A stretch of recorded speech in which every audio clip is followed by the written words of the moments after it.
याच्यावरती बंदी घालण्यात यावी. खरं जर त्यांनी वाचलं असताना की छत्रपती शिवरायांनी गद्दारांना काय सजा दिली होती, तर ह्या घाबरट लोकांना पलटना पण 4 वेळा विचार करायला लागला असता.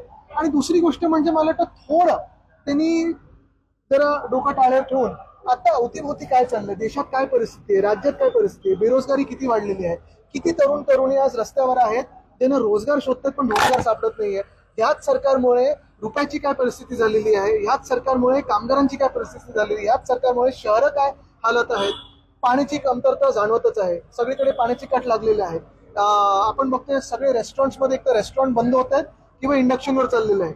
अनेक MSME असे छोटे मोठे उद्योग असे आहेत जे बंद पडत चाललेले आहेत, कारण ह्या सरकारने हाल असे करून ठेवलेले आहेत. थोडं त्यांनी ह्या सगळ्या बाकीच्या राजकारणातून बाहेर पडून आज राज्यात काय परिस्थिती नेमकी ती बघावी आणि परिस्थितीबद्दल बोलावं, नाहीतर लोक यांना पळवून लावतील.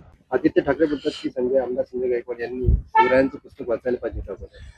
आम्ही शिवरायांची पुस्तकं वाचलेत आणि आमच्या रक्ताच्या थेंबात थेंबात कणात कणात छत्रपती शिवाजी महाराज आहे आणि त्यांचा आदर्श डोळ्यासमोर ठेवूनच आम्ही आमच्या सगळ्या वाटचाली त्या ठिकाणी करतो.